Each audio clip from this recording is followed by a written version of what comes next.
कल आपने कथा में कहा था कि अगर कोई अपने पति को छोड़ दे तो उसे नरक की प्राप्ति होती है, पर अगर पति शादी के बाद खूब क्रोध करे, अपमान करे, शराब पिए, मारपीट करे और पत्नी केवल लव मैरिज है ऐसा सोच करके सालों तक निभाए इस आशा में कि चीजें सुधर जाएंगी, पर और बुरी हालत हो जाए, जीवन ही नरक होने लगे, मृत्यु जीवन से अधिक अच्छी लगे, तो ऐसे में अगर पति को छोड़ के आगे बढ़ने तो क्या ये गलत है?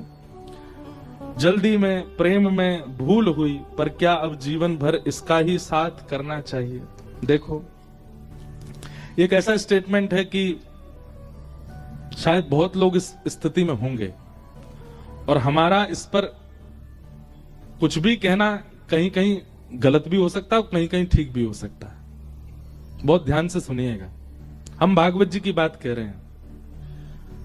पति को छोड़ने के लिए मना किया गया था कल की कथा में, पर पति हो तो, पति का मतलब क्या होता है? रक्षक।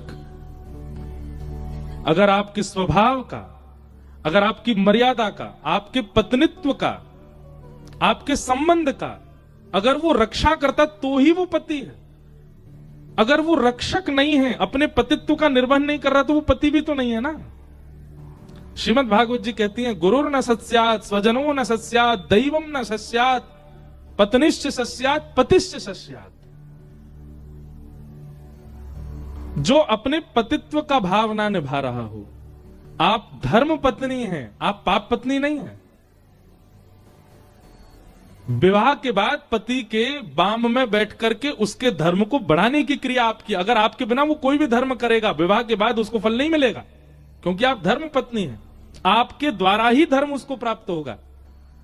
अगर वो इस बात का सम्मान नहीं करता है, पत्नी के प्रति वो भावना नहीं रखता है जो होनी चाहिए, और सबसे बड़ी बात, पति शब्द का जो अर्थ है रक्षक, वो रक्षक का दायित्व नहीं निभाता है, तो ऐसे में निर्वहन करना उचित नहीं। भागवत जी कहती हैं, उस पति का त्याग करो जो भगवत मिलन में बाधा बने। अब सतियों के चरित्र अगर आप पढ़ोगे तो सतियों के चरित्र में तो ऐसा आया कि पति कैसा भी है, पर सती कन्या ने उसका त्याग नहीं किया, उसके संग निर्वहन करती रही, फिर उसके सतित्व पर ठाकुर जी रीझ गए।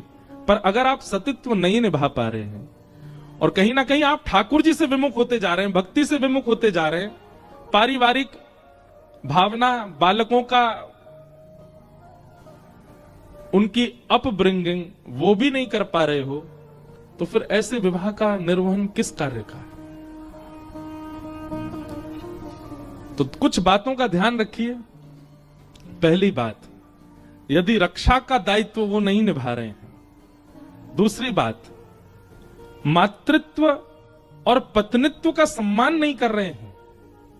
तीसरी बात, घर गृहस्थी, परिवार, बालकों का भी संरक्षण नहीं कर रहे हैं। और अंतिम बात, उनकी क्रिया से भगवत विमुख आप होते जा रहे हो, तो ऐसे में त्याग ही उचित है। ऐसे में त्याग ही उचित है। और ये बात मैं नहीं, भागवत जी कह रही हैं, पतिश्च सस्यात्, उस पति का त्याग करो जो भगवत मिलन में बाधा बने। घर की भीतर की, अब आप ज्यादा अनुभवी हैं, मेरा तो अभी अनुभव नहीं विवाह का, पर एक बात कहें, भ्रमण करने से बहुत अनुभव हो जाता है। हम इतना भ्रमण करते हैं, इतनी जगह जाते हैं, इतने लोगों से मिलते हैं कि अनुभव हो जाता है। ऐसा नहीं है कि सारे संबंध और सारे विवाह सदैव अच्छे ही जाते हैं, कलह सब जगह है। और मुझे तो ऐसा लगता है, विवाह शब्द की परिभाषा क्या है? विशेष प्रकार का भार। आप विवाह से पहले बहुत ज्यादा फ्री रहते थे, बहुत ज्यादा पंछी बन के उड़ रहे थे, पर विवाह के बाद एक विशेष भार आ जाता है आपके ऊपर। तो इजी लाइफ नहीं है विवाह के बाद भी, लेकिन ऐसी नारकीय लाइफ भी तो नहीं होनी चाहिए ना, ऐसी नरक भरी जीवन भी तो नहीं होना चाहिए। अब देखो, इसमें एक चीज है, आपने उसमें एक बात और कही कि आपने प्रेम के वश होकर के और जल्दीबाजी में निर्णय लिया, तो आप दंड मिल भी तो रहा है आपको। अब दंड भोग लिया, अब उसके बाद हमारे हिसाब से तो जो रक्षक पति का दायित्व ही नहीं निभा रहा है, माता का सम्मान ही नहीं कर रहा है, बालकों की परवरिश की चिंता नहीं और भगवत विमुख आपको कर रहा है, ऐसे में त्याग उचित। ये तो हमारी बात। और हम जाते जाते एक बात और कहेंगे, ठाकुर जी से इस विषय में जरूर पूछ लें। हमें ऐसा विश्वास है ठाकुर जी उचित उत्तर देते हैं। हमने बहुत बार अनुभव किया, हमारा तो पूरा जीवन ठाकुर जी पे ही चल रहा है। ठाकुर जी के सन्मुख पर्ची बना करके रखिए, जो भी आपके निर्णय हो, 2 हो, 3 हो, 4 हो, सब ठाकुर जी के आगे रखो। रात्रि शयन में ठाकुर जी को सुंदर भोग पधराओ, चरणों में वंदन करो और ठाकुर जी से निवेदन करना, मेरे लिए जो उचित हो, आपको जिसमें मेरी भलाई लगती हो, सुबह जब आपकी सेवा में हम आए, आप वही उत्तर हमको दीजिएगा। जरूरी नहीं है कि हर वस्तु का त्याग ही आपके लिए उचित होता है। कई बार गलत व्यक्ति और गलत परिस्थिति का परिवार में होना और संग में होना ही आपकी भलाई होती है। दूसरे दिन ठाकुर जी की सेवा करने जब जाएं, तो उसमें से एक पर्ची उठाइएगा, पूरे विश्वास के साथ उस बात का निर्वहन कीजिएगा। ठाकुर जी जो करें फिर उसका आज्ञा का पालन कीजिएगा। तो ये दोनों पक्ष आपके सामने हमने रख दिए हैं, जिनका भी ये पत्र है। बाकी द्वारिकाधीश सब मंगल करेंगे। भगवान करे कि त्याग की स्थिति ना आवे, ठाकुर जी ही सब मंगल कर दें, सब आनंदित कर दें। बस भगवत भाव आपके चित्त से नहीं जाना चाहिए, भगवत भाव बना रहे। गोस्वामी तुलसीदास जी के पीछे तो ब्याह के लिए महादेव पड़े। एक ब्राह्मण रोज अपनी पुत्री का संबंध लेकर के गोस्वामी तुलसीदास जी की कथा में आ जाते हैं। गोस्वामी जी से कहते, मेरी पुत्री आपके बिल्कुल योग्य, आप उससे ब्याह कर लो। अब गोस्वामी जी मना करते। एक दिन महादेव प्रकट हो गए और महादेव प्रकट होकर के बोले, तुम्हारी कथा में एक ब्राह्मण आते हैं। बोले जी, अपनी पुत्री का संबंध लेकर, बोले उसी से ब्याह करो। और महादेव ने कहा, उससे ब्याह करोगे उसी से ही तुमको प्रभु श्री राम की प्राप्ति होगी। अब सोचो, महादेव यदि आज्ञा कर रहे हैं तो इसका मतलब है कि पत्नी अनुकूल है। महादेव यदि आज्ञा कर रहे हैं तो इसका मतलब क्या है कि गृहस्थाश्रम बहुत बढ़िया होगा। लेकिन हुआ उल्टा। रचा ये था गोस्वामी जी के जीवन में कि एक पत्नी से इनका विवाह हो और उसके प्रेम में ये पड़ जाएं, फिर एक दिन वो इनको ठोकर मारे, इनको त्यागेगी, तब इनको राम जी मिलेंगे। जरूरी नहीं है कि व्यक्ति का संग भगवत प्राप्ति कराएगा, कई बार व्यक्ति का त्याग आपको भगवत प्राप्ति कराता है। एक बात और मैंने कहीं सुनी, वो जब लड़का लड़की का ब्याह होता है तो उनके गुण मिलवाते हैं, कितने गुण मिल रहे हैं। तो उसमें एक पंडित जी कह रहे थे, पंडित जी नहीं, घर के लोग कह रहे थे, बोले गुण कम ही मिलने चाहिए, ज्यादा नहीं मिलने चाहिए। मैंने कहा क्यों? बोले पूरे गुण मिले थे तो राम सीता जी के मिले थे, सारे गुण मिल गए थे। महाराज जी ऐसा कैसा जीवन है, वन में जाना पड़ा, ये जाना पड़ा। अरे आपका मतलब क्या है कि चैलेंजेस नहीं आने चाहिए लाइफ में। ऐसी कुंडली लाओ, ऐसी लड़की से ब्याह करो, ऐसे लड़के से ब्याह करो कि जहां पर दोनों पूरे दिन सिंहासन पर बैठे रहें, कुछ नहीं करें, चाय की चुस्की लें, कॉफी पिएं, बड़ा पाव खाएं, डोसा खाएं, मजे करें आनंद में दोनों, बिल्कुल कोई उनकी लाइफ में आंच भी नहीं आवे। ऐसा नहीं होता। राम सीता जी का विवाह हुआ, उसके बाद वनवास हुआ, ये विशेष बात नहीं है। वनवास में भी दोनों ने एक दूसरे का साथ नहीं छोड़ा, ये विशेष बात है। गृहिणी ऐसी आनी चाहिए, पति ऐसा आना चाहिए। हमेशा बेटा का या बेटी का ब्याह इस भाव से करो, चैलेंजेस तो आएंगे लाइफ में, पर ये एक दूसरे को सपोर्ट करने वाले हों, छोड़ने वाले नहीं।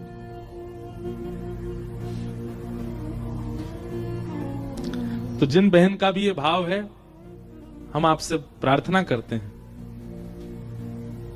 एक निर्णय आपका गलत हो चुका है पहले ही, अगला निर्णय ठाकुर जी पे छोड़ो और बहुत सोच विचार करके, जो बातें मैंने 4 कही हैं, उन बातों में यदि आपके पतिदेव नहीं घट रहे हैं तो फिर ठाकुर जी के सन्मुख भाव रख के या तो स्वयं ही दृढ़ विश्वास करके त्याग करो या फिर ठाकुर जी से पूछो।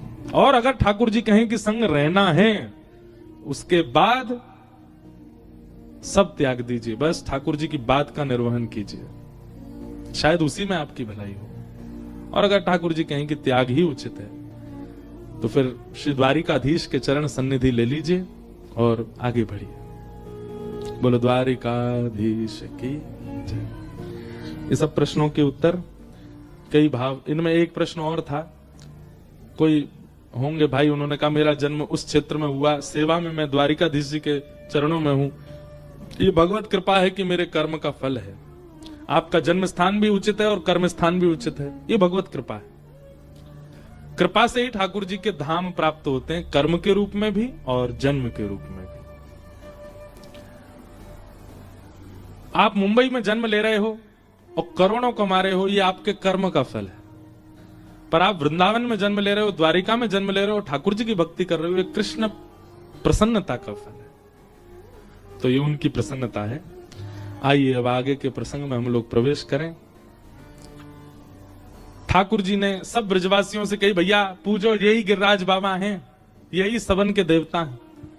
सब ब्रजवासियों ने श्री गोवर्धन नाथ की पूजा करी। इंद्र को क्रोध आ गया, मूसलाधार बारिश बरसाने लगे गोवर्धन पर। सब ब्रजवासी दौड़ने लगे, त्राहिमाम त्राहिमाम करने लगे। भगवान बोले, देखो, बहुत ध्यान से सुनिए सब लोग, जब आप भगवत शरणागति ग्रहण करते हैं और भगवत शरणागति के बाद यदि आपके जीवन में कोई पीड़ा आती है तो विश्वास को डगमगाया मत कीजिए। हे ब्रजवासियों, आप सब गिरिराज जी की शरण में आए और उसके बाद आपके ऊपर संकट आया, आप ठाकुर को छोड़ के भाग लिए? नहीं, यह एक प्रकार की परीक्षा है। आप द्वारिकाधीश जी की शरण ग्रहण किए हैं, किसी गुरु की शरण ग्रहण किए हैं, वृंदावन की शरण ग्रहण किए हैं, उसके बाद आने वाली आपत्ति विपत्ति, उसमें उस शरण का त्याग नहीं करना है। वृंदावन है तो फिर वृंदावन के रहिए, चाहे फिर जो हो जाए। एक मुझे बहन मिली हरिद्वार में, वो बोली मैं कभी गंगा स्नान नहीं करती। मैंने कहा, हैं आप हरिद्वार में रहती हो, गंगा स्नान नहीं करती? बोले, हाँ महाराज जी, मैं छोटी थी, मेरी नानी मुझे रोज गंगा जी लेके जाती थी। मेरी नानी का पूरे जीवन का संकल्प था गंगा जी स्नान का। मैंने कहा, अच्छा। बचपन में वो लेके जाती थी, स्नान करती, फिर दीपदान करती, मैं बैठी रहती थी घाट पे। एक दिन मेरी नानी का पैर फिसल गया, वो गंगा जी में ही बह गई और वो मिली नहीं। उसी दिन मैंने संकल्प लिया कि मैं उन गंगा जी में कभी स्नान नहीं करूंगी जिन्होंने मेरी नानी मुझसे ले ली। मैंने कहा, इसका मतलब क्या है? गंगा जी ने नानी ले ली।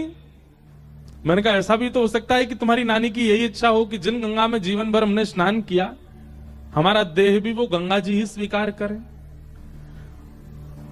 और रही बात, जीवन की परिस्थितियां यदि हमसे विपरीत हो जाएं तो हम देव का त्याग कर देते हैं। मतलब हम देव की सन्निधि में केवल इसलिए गए थे कि सब अनुकूल बनाए रखना, कुछ भी प्रतिकूल नहीं होना चाहिए। ये हमारी सबसे बड़ी भूल है कि हम जो भी संबंध बनाते हैं, जिससे भी हमारी उम्मीद होती है कि केवल हमको अनुकूलता मिलनी चाहिए, प्रतिकूलता नहीं। अनुकूल प्रतिकूल जानते हैं ना सब लोग। चाहे हम विवाह करें तो भी हमारा यह है कि सब प्रतिकूल मिले, कुछ भी एक पॉइंट भी प्रतिकूलता नहीं होनी चाहिए। बच्चे का जन्म होता है, उस बालक से हमारी उम्मीद हो जाती है सब अनुकूल होना चाहिए, देखने में भी सुंदर लगे, स्कूल में भी बढ़िया करे, कॉलेज में भी अच्छा करे, यूनिवर्सिटी में भी अच्छा करे, जॉब भी अच्छी लगे, विवाह भी इसका अच्छा हो जाए, इसके भी बालक अच्छे हों, उनका भी ब्याह अच्छा हो। सब अनुकूल क्यों? हम इतनी उम्मीद क्यों रखते हैं स्वयं से, अपनों से, देवों से? नहीं। आप गुरु शरणागति इसलिए नहीं लेते हैं कि गुरु की शरण जाने से सब अनुकूल होगा। नहीं, वास्तव में ऐसा होता है, गुरु शरणागति से, देव शरणागति से सब अनुकूल नहीं होता, प्रतिकूल भी अनुकूल जैसा लगने लगता है। प्रतिकूलता में भी अनुकूलता लगने लगती है। हमसे आप पूछें,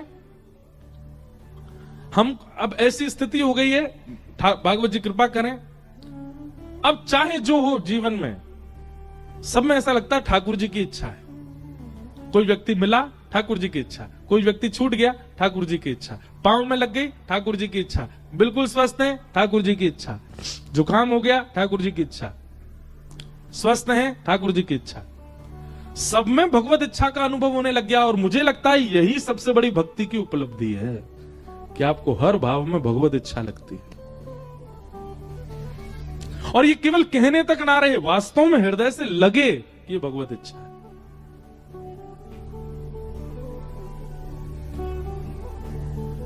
एक हमारे साथी हमारे संग रहते हैं कथाओं में, लेकिन उनको दिखा कि बहुत व्यस्ततम क्रम है इनका, यहां से वहां भाग रहे हैं, तो उन्होंने छुट्टी ले ली। हमको लगा कि भाई छुट्टी ले रहे हैं, ये तो आराम करेंगे, हम लोग दौड़ रहे हैं। बेचारे कल परसों ऐसी जोर से गिरे, हाथ पांव उनके एक हो गए।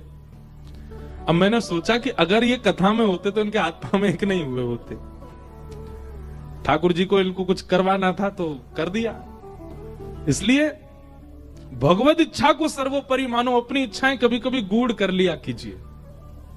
खाने को मिले भगवत इच्छा, भूखे रहो भगवत इच्छा। जैसे राखो तैसे रहूं, जैसे राखो तैसे रहूं। सूरदास जी का पद है, बहुत सुंदर भाव है कि जैसे राखो तैसे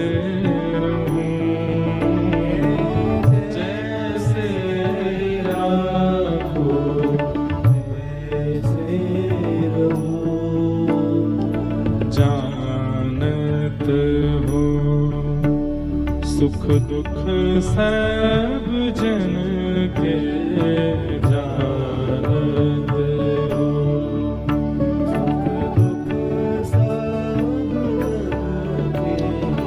जानत हो, सुख दुख सब जन के जानत हो। आप सब जानते हो ना, दुख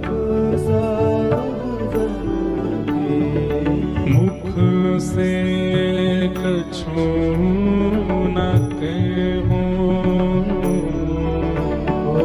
मुख से कछु न कहूं, जैसे राखो तैसे रहूं, जैसे राखो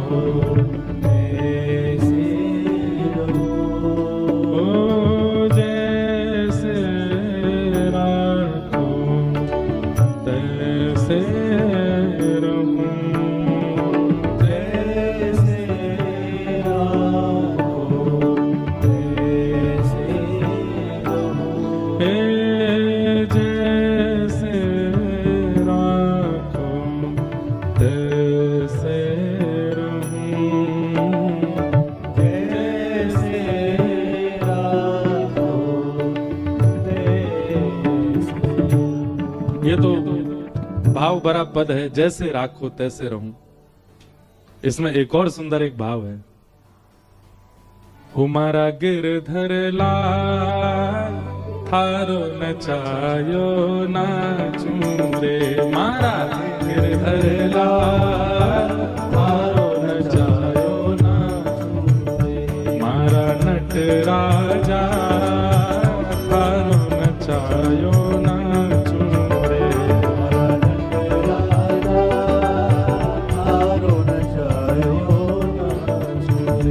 मारा गिरधर लाल थारो नचायो नाचूं रे, मारा गिरधर लाल थारो नचायो। द्वारिकाधीश की जय हो, गाओ सब लोग।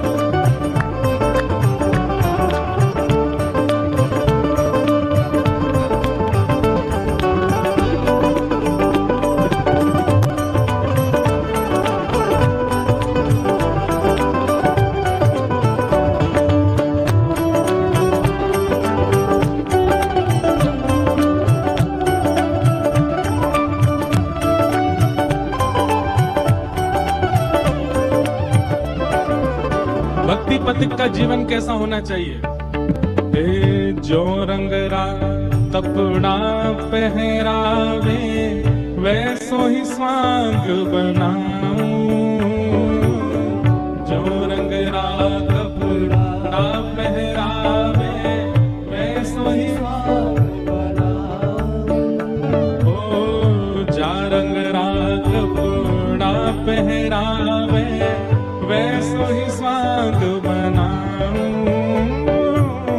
जा रंग राघव ना पहरावे वैसो ही स्वांग। भैया देखो एक बात सुनोगे, यहाँ जितने भी लोग बुरा नहीं मानना, आपने मैंने, इन्होंने सब, हमने अपना श्रृंगार खुद किया है। हमारे कपड़े ये हमने पहने, हमारा तिलक हमने लगाया है, ये सब कान में बाली, हाथ में कड़ूला, ये सब हमने पहने हैं। ये हमारा श्रृंगार हमने ही किया है। पर ये नजर घुमा के देखो, तुकाराम जी, तुलसीदास जी, इनके कुछ विलक्षण ही है रूप, इनका श्रृंगार ठाकुर जी ने किया है। इनको ठाकुर जी ने ऐसा बनाया कि एक बार कोई देखे तो देखता रह जाए। हमारी मीराबाई, वहां पीछे संत श्री नामदेव जी, गोस्वामी हमारे श्री स्वामी श्री हरदास जी महाराज, पीछे श्री रामानुज स्वामी जी, चैतन्य महाप्रभु, श्री ज्ञानेश्वर माउली, इनको देख करके स्तब्ध हो जाते हैं लाखों की तादाद में लोग। क्यों? इनका श्रृंगार ठाकुर जी करते हैं। जा रंग राघव ना पहरावे वैसो ही स्वांग बनाऊं, जा रंग राघव ना पहरावे वैसो ही स्वांग बनाऊं। ओ जैसो बोल बुलावे मुख सो, जैसो बोल बुलावे, जैसो बोल बुलावे मुख सो, जैसो बोल बुलावे मुख सो, मैं वैसी ही बात सुनाऊं सुनाऊं। मारा गिरधर लाल हारो नचायो नाचूं रे, मारा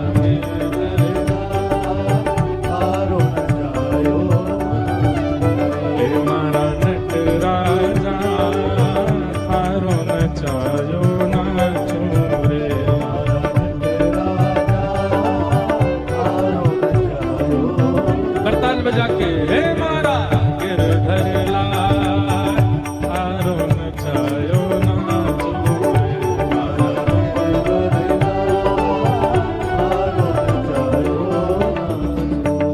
रे, हे रूखा सूखो जो कछु देवे थारे ही भोग लगाऊं, रूखा सूखा जो कछु देवे थारो ही भोग लगाऊं। कई लोग ऐसे होते हैं, उनके मन के मुताबिक अगर सब्जी नहीं बनी हो तो भोजन ही नहीं करते हैं। उनके मन के मुताबिक यदि दाल नहीं हो तो वो पूरे दिन भूखा रहना मंजूर है, पर खाएंगे वही जो उनके मन को चाहिए। अरे बारे भैया चटोरों, जो इस प्रकार का है ना, समझ लेना एक बात हमारी लिख लीजिए, तुमको जीवन में ठाकुर जी नहीं मिलेंगे चाहे जो मिल जाए। प्रेत मिल जाएंगे, पिशाचनी मिल जाएंगी, डाकनी सकनी मिल जाएंगी, ठाकुर जी नहीं मिलेंगे। जो इस प्रकार का है, जो चाहिए वही खाना। अरे ठीक है, महीना साल में एक आध बार ऐसी स्थिति बन जाए ठीक है, पर उसके अलावा तो जो मिल जाए उसमें राजी रहना चाहिए। ए रूखा सूखा जो कछु देवे थारे ही भोग लगाऊं, रूखा सूखा जो कछु देवे थारो ही भोग लगाऊं। ओ खीर परस या छाछ राबड़ी, खीर परस या छाछ राबड़ी, हाँ खीर परस या छाछ राबड़ी, खीर परस या छाछ राबड़ी, मैं सबई प्रेम सो पाऊं पाऊं मारा गिरधर लाल हारो नचायो नाचूं रे, मारा गिरधर लाल हारो नचायो हे मारा राजा धीराज थारो नचायो नाचूं रे, बोलो द्वारिकाधीश की।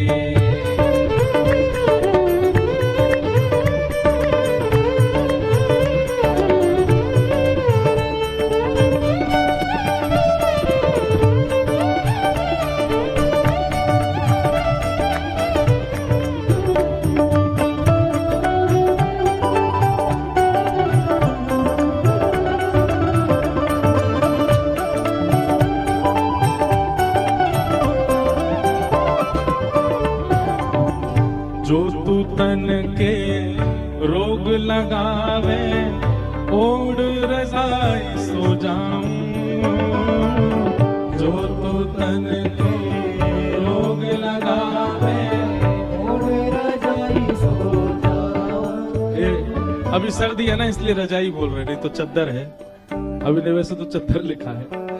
जो तू तन को रोग लगावे, ओढ़ रजाई सो जाऊं, जो तू तन को रोग लगावे, ओढ़ रजाई सो जाऊं। क्या को मतलब का है? ठाकुर जी अगर रोग दे रहे हैं तो मतलब मानो आपसे कह रहे हैं अरे भैया बहुत परिश्रम कर लो, कछु दिन आराम कर ले, बिस्तर पे पड़ो रहे, कछु दिन आराम में ही रहे। लेकिन जो तू काल रूप बन आवे, जो तू काल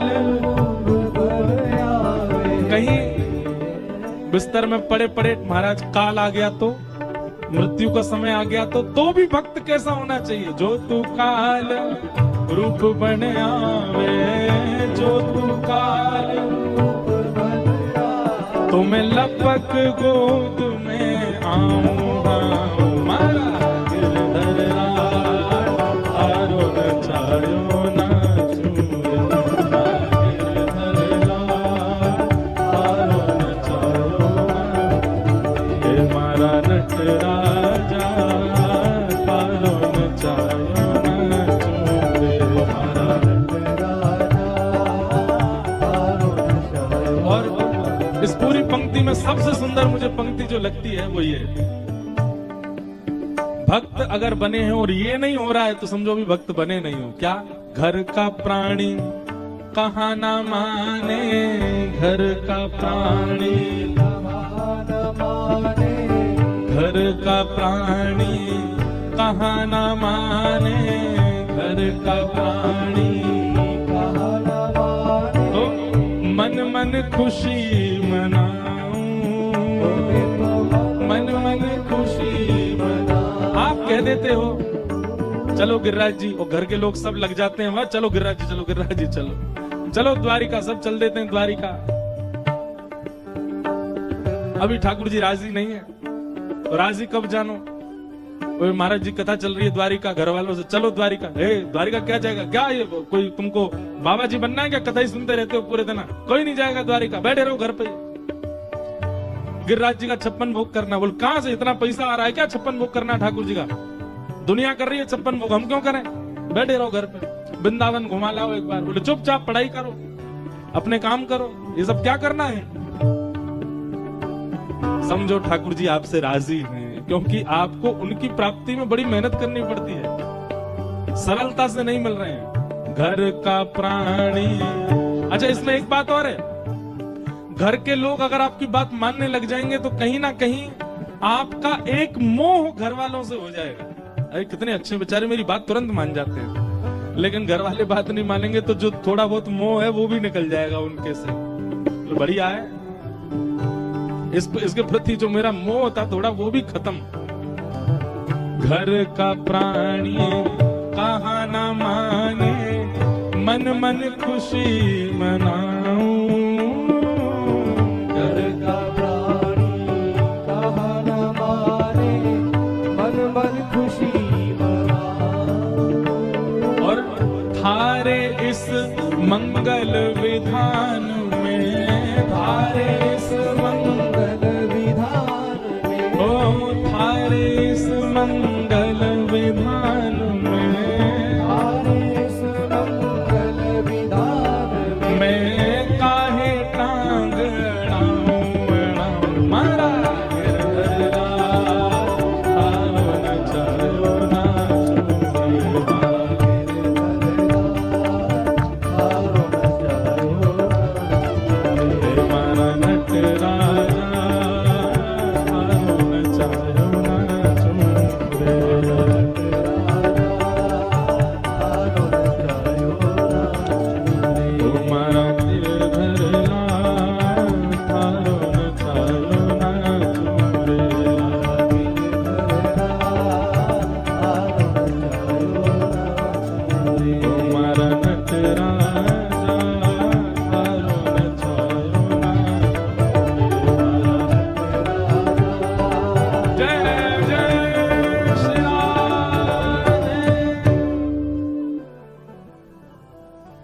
कहते हैं पूर्ण समर्पण। और ठाकुर जी सब ब्रजवासियों से कह रहे हैं, भैया तुम आए हो गिरिराज जी की शरण में और मूसलाधार बारिश रहते ही तुम्हारो मन हिल लगो, भागो यहां से, ये तो गलत है। उन समस्त ब्रजवासियों का विश्वास प्रगाढ़ करने के लिए श्री ठाकुर जी ने 7 कोस लंबे चौड़े गिरिराज पर्वत को अपने बाम हस्त की इकन्नी उंगली पर धारण कर लिया। बोलो गिरवरधारी गोपाल की। ठाकुर जी गिरिराज जी धारण कर लिए, भीतर जाके खड़े हो गए और चारों तरफ से महाराज मूसलाधार बारिश हो रही है। ठाकुर जी ने बुलाया, आ जाओ सबरे ब्रजवासी नीचे आ जाओ, छतरी खोल ली है मैंने। सब ब्रजवासी आ गए गिरिराज जी के नीचे। लाला बीच में खड़े हैं गिरिराज जी धारण करके। सब ब्रजवासी ने अपनी अपनी छड़ी और लगा ली नीचे गिरिराज जी के नीचे। ठाकुर जी ने जैसे चारों तरफ नजर घुमा के देखी, सब ब्रजवासी अपनी छड़ी लगा के खड़े हैं। ठाकुर जी बोले, भैया जी कहा कर रहे हो, बात बना रहे हो, चटनी बन जाएंगे। तेरी नेक्स्ट सी उंगली पर टिक रहे होंगे जे, ये हमारे मोटे मोटे बांस के जो डंडा लग रहे हैं इन पे ही टिक रहे हैं गिरिराज जी। ठाकुर जी बोले, तुम्हारे डंडान पे टिक रहे हैं? 21 किलोमीटर लंबे चौड़े ऊंचे गिरिराज जी तुम्हारे डंडान पे? ठाकुर जी बोले, लाला विश्वास करे बात हमारी है कि तेरी बारी बात है? डंडा पे तो फिर टिक सके, तेरी उंगली पे कहां से टिक जाएंगे जी? तू अपनी उंगली नीचे कर ले, हमने अपने अपने छड़ी लगा ली है। ठाकुर जी बोले, तो फिर भैया संभालो, मैं हटा रहा हूं अपनी उंगली। ठाकुर जी बोले, यशोदा मैया नंद बाबा तुम तो बाहर ही खड़े हो जाओ, क्योंकि ये सबरे तो चटनी बनेंगे, कम से कम मेरी मैया बाबा तो रहे, कौन के पास रहूंगा मैं, अनाथ है जाऊंगा नहीं तो। सब ब्रजवासी बोले, लाला बात मत बनावे, तू उंगली नीचे कर अपनी। जैसे ही ठाकुर जी ने नेक उंगली अपनी नीचे करी, महाराज सबन के चट चट चट चट दूर दूर तक जितनी छड़ी सब टूट गई, गिरिराज जी नीचे आने लगे। ब्रजवासी बोले, लाला संभाल संभाल संभाल। ठाकुर जी ने नीचे तो फिरते गिरिराज जी पे उंगली लगाई और श्री गिरिराज जी फिर टिक गए। दूर दूर तक सबकी छड़ी टूट गई। सब ब्रजवासी अपनी छड़ी ने देख रहे हैं और फिर लाला की उंगली की ओर देखें। लाला तेरी नेक सी उंगली पे टिक रहे हैं गिरिराज जी। ठाकुर जी बोले, अम्बे यही मार तो कह रहा हूं, मैंने उठा रखे हैं गिरिराज जी, तुम क्या छड़ी लगा रहे हो? ना ना लाला तेरी उंगली पर टिक रहे हैं गिरिराज जी। भगवान बोले, हाँ कैसे? तेरी उंगली में ऐसा कहा गो, तेने इतने बड़े गिरिराज जी उठा लिए। ठाकुर जी बोले, हम जय जय हैं, परमात्मा हैं, पर ब्रह्म हैं, बचपन ते कहतो आया हूं सबनते। यशोदा मैया ने उखल में बांध दियो, मैया देख रही है, देख रही जय जय हूं मैं, उठा लिए गिरिराज जी। और जी गोपी डोलई का सामने सत्यनारायण भगवान की पूजा कर रही। एक दिन मैं सिंहासन पे जाके बैठ गो, मैंने की मेरो भोग लगा, भगा दियो मैं वहां ते। तो याद रखियो, तेने सत्यनारायण सांचो सत्यनारायण भगायो अपने घर ते, तो को नरक में जगह नहीं मिलेगी। ए मधुमंगल श्रीदामा, तुम सबरे मुंह घोड़ा बना के चढ़ जाओ ऊपर, चल प्रणाम कर चरणन में, जय जय हम गिरिराज जी उठा रखे हैं। सबको ठाकुर जी स्पष्ट रूप से कह रहे हैं कि मैं परमात्मा। सब ब्रजवासी टेढ़ी नजरन ते देखने लगे। लाला दोबारा बोलियो, कौन है तू? ठाकुर जी बोले, हम जय जय हैं। मधुमंगल श्रीदामा गए, मैया सांची बताइयो, सबरे सुनने जिस साल में कितनी बार नहावे तेरो जय जय? मैया बोली, 365 दिन आए, वहां में 4 बार नहावे बस। देख लो भैया, ये जय जय 4 बार नहावे जय जय। और भैया और तेने कहा कि तेरी सबरी पोल पट्टी खोल दे, हम जय जय बनो हमारे आगे। भागवत जी में एक जगह लिखा, मैं हनादि निवास्तव। एक गोपी के घर में गए ठाकुर जी, माखन नहीं मिलो। ठाकुर जी बोले, इस गोपी के संग क्या किया जाए, इसके यहां से आज हम भूखे जा रहे हैं। बोले, हम भूखे जा रहे हैं तो या को पूरा परिवार खानदान भूखो रहना चाहिए।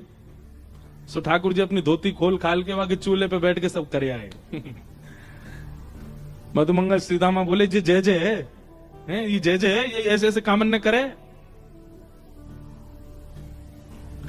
अरे लाला, तेने ऐसा कौन सा काम किया जाते हम मान लें कि तू जय जय? ठाकुर जी बोलो, दारी के सबरे मेरे अवगुण गिनवाई दिए, अभी गिनवाना शुरू कर दूंगा मैं, गिन नहीं पावेगा उंगली में, तेरी इतनी उंगली ना है जितने गुण है मुंह में। परब्रह्म अपनी परब्रह्मत्व को प्रस्थापित कर रहा है ब्रजमंडल में, लेकिन ब्रजवासी मान ना रहे। ठाकुर जी कह रहे हैं पूतना हमने मारी, सक्टासुर मारो, धेनुकासुर मारो, अरिष्टासुर मारो, कालिया नाग नाथ दियो, वाके ऊपर नृत्य कियो। कहा बताऊं मैं कितने काम किए मैंने, और 2 बार अग्नि पी गए हो, और आज गिरिराज जी उठा लिए, और अब भी तुम्हें विश्वास ना आ रहा मैं भगवान हूं। मधुमंगल श्रीराम बोले बस बस बस बस बस लाला ज्यादा मत बोले, चुप है जा, मारी तेने पूतना। ठाकुर जी बोले तो फिर कैसे मर गई वो? बोले लाला हमारे ब्रजमंडल की सीमा में इतने पुण्य हैं, इतने पुण्य हैं, इतने पुण्य हैं कि जब तक उतने पुण्य करके कोई ब्रज में नहीं आवेगो, वो ब्रज में रह नहीं पावेगो। ये सबरे राक्षस इनने पुण्य तो किए नहीं, वो घुस गए ब्रज में। अब पुण्य इनके पास थे नहीं, ब्रज के पुण्य इन पे हावी पड़ गए और इनको राक्षसत्व नष्ट है गयो। बस गलती ये है गई कि वो मरे कब, जब तेरे सामने आ गए, और मरे मरायन में हाथ धर के वो कहते मैंने मारे। ठाकुर जी ने भी ऐसी ताली बजाई, लेकिन यूं ही बजा रहे होंगे, वाह गिरिराज जी उठा रखे हैं। बोले मतलब तुम्हारे पास कितने उदाहरण है ये सिद्ध करने की कि मैं भगवान नहीं हूं। वारे मधुमंगल श्रीदामा, और ये बात केवल मधुमंगल श्रीदामा नहीं कह रहे हैं, गोपी गीत में पहले श्लोक में गोपियां कहती हैं जयति तेदिकं जन्मना व्रज। इसके बहुत अर्थ हैं। इसका एक अर्थ ये भी है, हे ठाकुर जी आपका जन्म सफल हो गया। ये बात कोई कहने की, ठाकुर जी का जन्म तो सफल ही होता है, लेकिन गोपियां कह रही हैं आपका जन्म सफल हो गया। क्यों? क्योंकि ब्रज में हुआ। इस बात को कहकर गोपियां क्या कहना चाहती हैं कि हमारे ब्रज की महिमा तो पहले से ही है, आपके जन्म से ब्रज की महिमा नहीं है। ब्रज की ते जन्मना ब्रजम अधिकम जयति, आपके जन्म लेने के बाद तो ब्रज की महिमा थोड़ी और बढ़ गई, मतलब आपके जन्म से पहले से हमारा ब्रज श्रेष्ठ है। ब्रजवासी ब्रज को इतना ज्यादा प्रेम करते हैं कि ठाकुर जी तो कह रहे हैं कि ब्रज के पुण्य इतने हैं कि उन पुण्यों को सह नहीं पाए राक्षस, और ब्रज में आते ही मर गए। बस गलती ये है गई, जब मरे तेरे सामने मरे, और मरे मरायन में हाथ धर के यूं कह दे कि मैंने मारे। ठाकुर जी बोले जय हो, आपकी जय हो भैया। मधुमंगल श्रीदामा तन सुखा मन सुखा धन, सबन की जय हो भैया। मैं परमात्मा ना हूं, मैं भगवान ना हूं, मैं जय जय वैसे कछु ना हूं, मैं तो तुम्हारो लाल आऊं। ब्रजा बोले हम अब आयो ना सही बात पे, लाल आया मारो। लेकिन लाला फिर भी तेने गिरिराज जी कैसे उठाए जी? पर्वत इतना बड़ा तो पे कैसे उठ गो? हम बता दे लाला, हम भी उठाए ले करेंगे फिर रोज। मतलब ब्रजवासियों को यह लगता है कि कोई टोना टोटका किया है ठाकुर जी ने। मधुमंगल तो बोलो मैया तेरो लाला वन में गैया चरावे जावे, वन में बड़े बाबा मोड़ा घूमे, कोई बाबा ने यहाँ को टोना बता दियो, वही तो यार पर्वत उठा लियो है। या तो कह दे हमें बता दे, तो हम भी कई बार कई संकट आ जाए हम भी पर्वत उठाए ले करेंगे। ठाकुर जी के नेत्र सजल हो गए। बोले इसलिए मुझे वृंदावन ब्रज बहुत प्रिय है। क्यों? बोले क्योंकि मैं यहां पर अपने परब्रह्मत्व को कितना प्रकट करता हूं, पर फिर भी इनकी नजरों में मैं परब्रह्म नहीं हूं। ये लाला ही मानते हैं मुझको।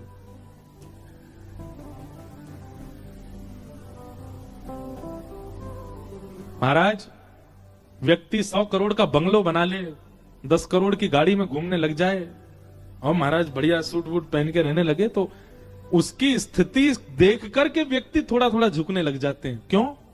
कहीं ना कहीं प्रभाव हावी होता है सामने वाले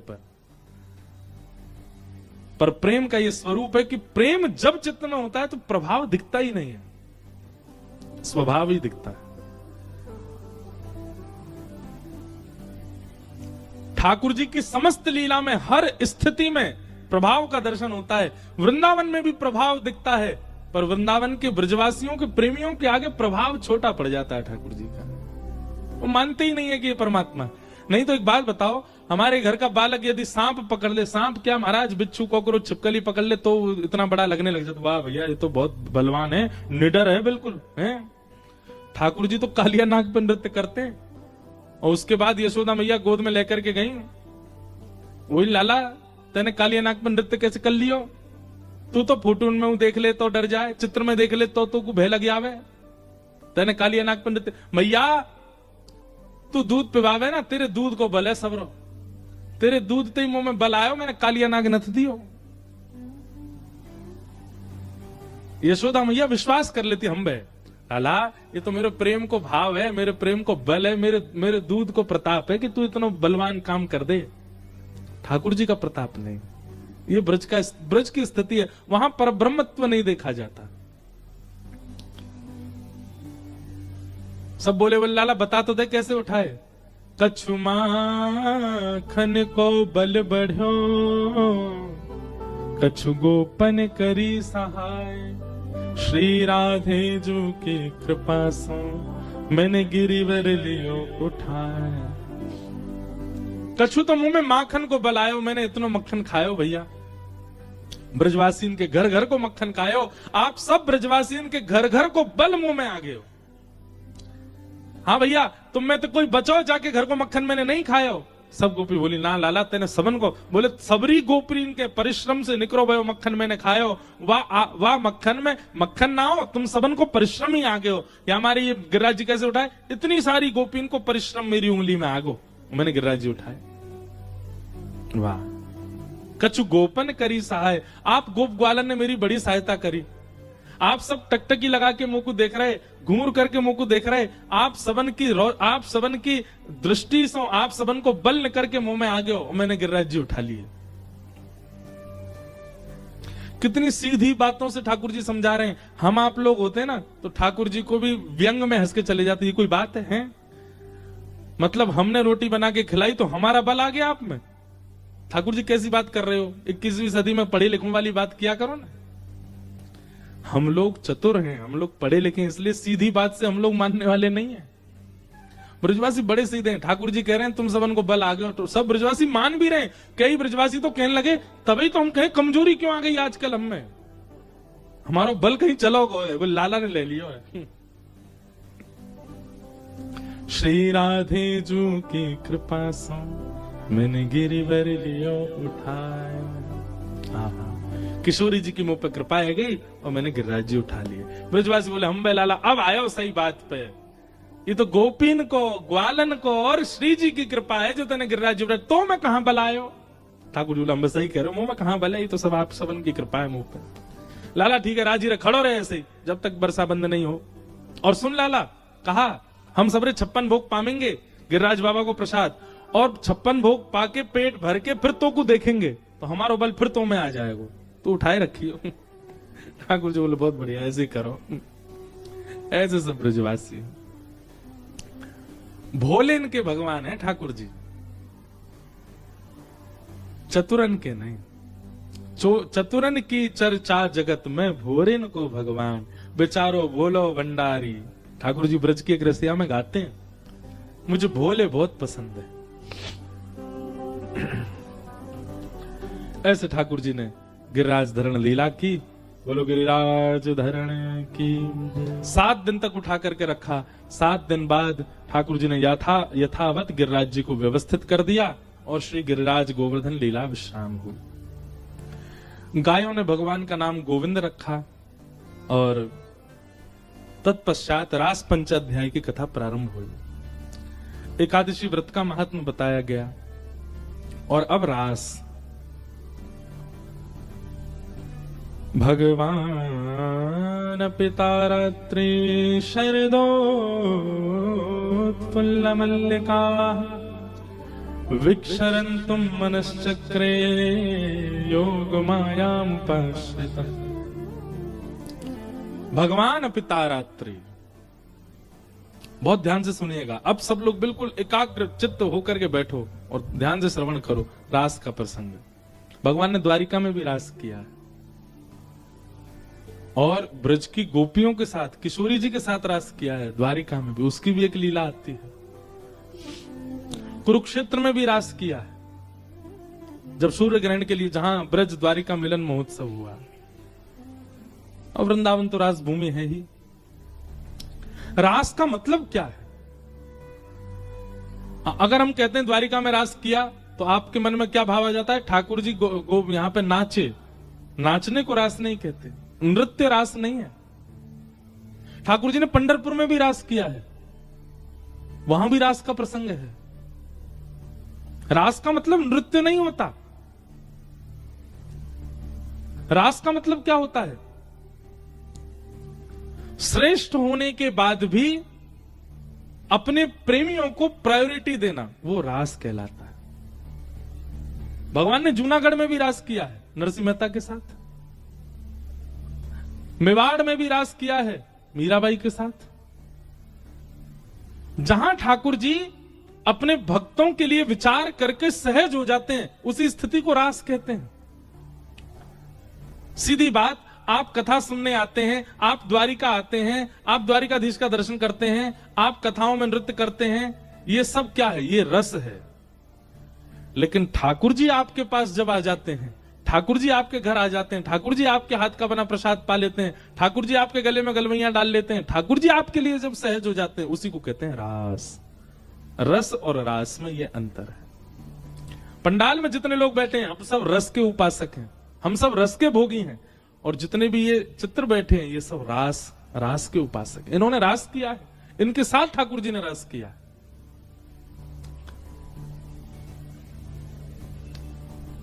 हमारी हर कथा में एक लीला होती है। जगन्नाथपुरी से निश्चित है हर कथा में प्रसाद आएगा ही आएगा। कोई भी एक वैष्णव लेके ही आता है, और वृंदावन में तटीय स्थान से भी हर कथा में प्रसाद आता है बिहारी जी का। अब जब प्रसाद आता है, चाहे कथा रामेश्वरम में हो रही है, चाहे गुजरात में हो रही है, चाहे सागर में हो रही है, चाहे मध्य प्रदेश में हो रही है, ठाकुर जी का प्रसाद कोई व्यक्ति, सामान्य व्यक्ति आया और हम जैसे निकलते सब लोग कुछ देते हैं, महाराज जी जगन्नाथ जी का प्रसाद लीजिए, वो क्या है? रास है। आपने प्रयास नहीं किया, आप धाम नहीं गए, धाम से प्रसाद आपके लिए अपने आप आ गया, ये रास है। भक्त जब प्रयास करता है भगवत मिलन के लिए, वो रस कहलाता है, और ठाकुर जी जब प्रयास करते हैं भक्त मिलन के लिए, वही रास कहलाता है। ये अंतर है रस और रास में। हमारे आपके साथ अभी रास नहीं हुआ है, हम सब रस में ही हैं अभी तक। ठाकुर जी हमारे लिए कुछ नहीं कर रहे, हम ही करते हैं उनके लिए। लेकिन हमारी भक्ति करते करते करते करते जब ठाकुर जी करने लग जाए, वही रास कहलाए। रास अनेकों के साथ किया ठाकुर जी ने। श्री वृंदावन बिहारी लाल वृंदावन में प्रकट हुए। कैसे प्रकट हुए? स्वामी श्री हरदास जी के भजन से प्रकट हुए, और आज प्रकट होकर पूरे विश्व को दर्शन दे रहे हैं बिहारी जी। बिहारी जी का वृंदावन में प्रकट होना स्वामी श्री हरदास जी के लिए रास है। श्रीनाथ जी का नाथद्वार में आकर के व्यवस्थित होना, ये अजब कुमारी के साथ ठाकुर जी ने रास किया है। अजब कुमारी ठाकुर जी के संग चौसर खेलती थी।